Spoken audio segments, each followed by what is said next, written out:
So when it rained at my house, almost every single time, my husband would go out on the front porch and he'd look into the rain and he'd say, "Some people shy from storms, but I seek them out."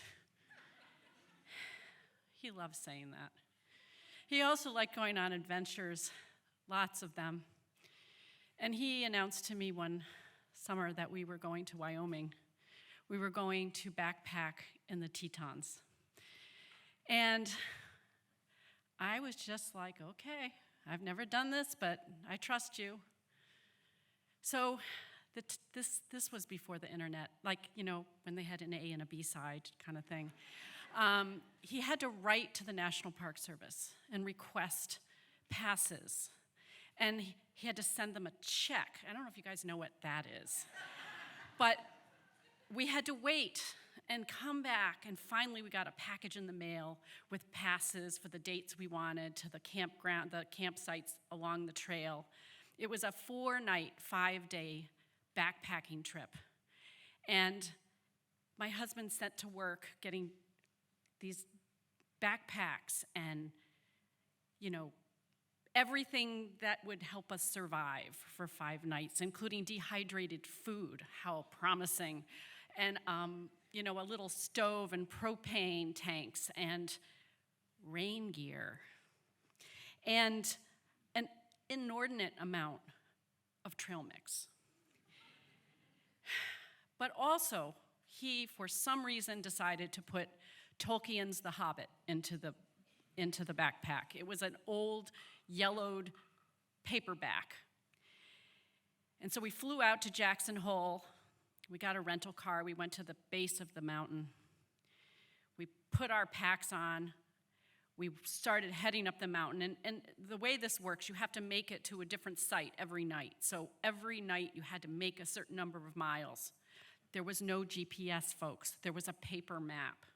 And we passed a few people along the way. We did not see a bear, which was great, but we did get attacked by a flying squirrel.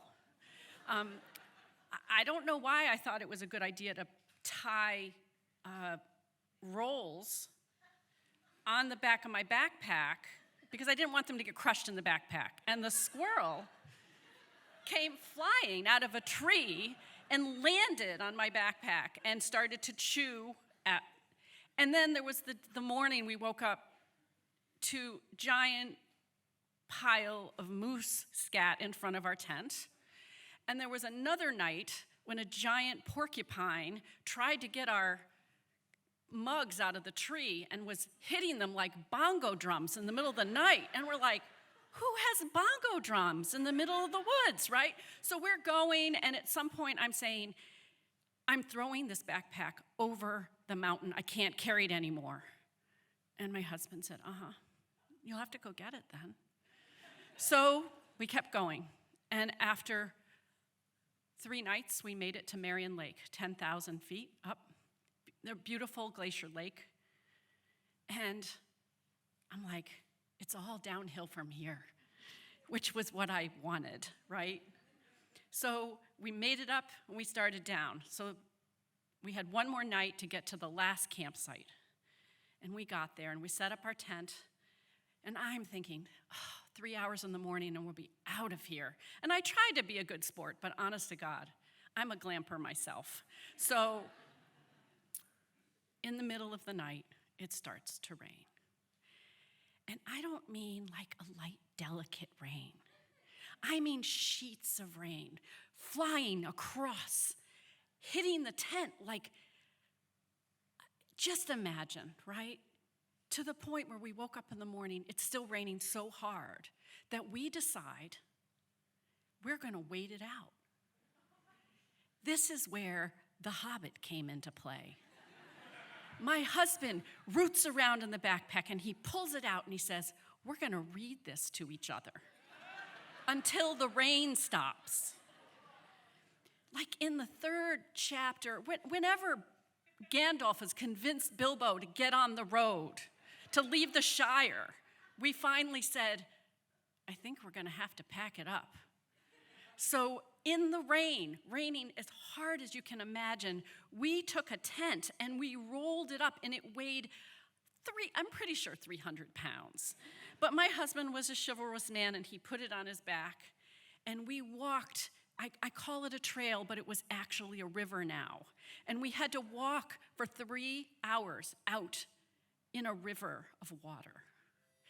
And when we got to the end, we saw our car, and he fell to his knees, and he kissed the bumper.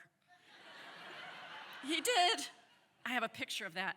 And we got in the car, and we drove to the visitor center, and for $3 each, we got a dry towel and a hot shower. It is, to this day, the best shower I have ever had in my life, followed by the best breakfast I've ever had in my life because it was not reconstituted, dehydrated food, and because someone else made it for us. And now, almost 4 years after he passed away, whenever it rains, I go on the front porch and I say, some people shy from storms, and I do too.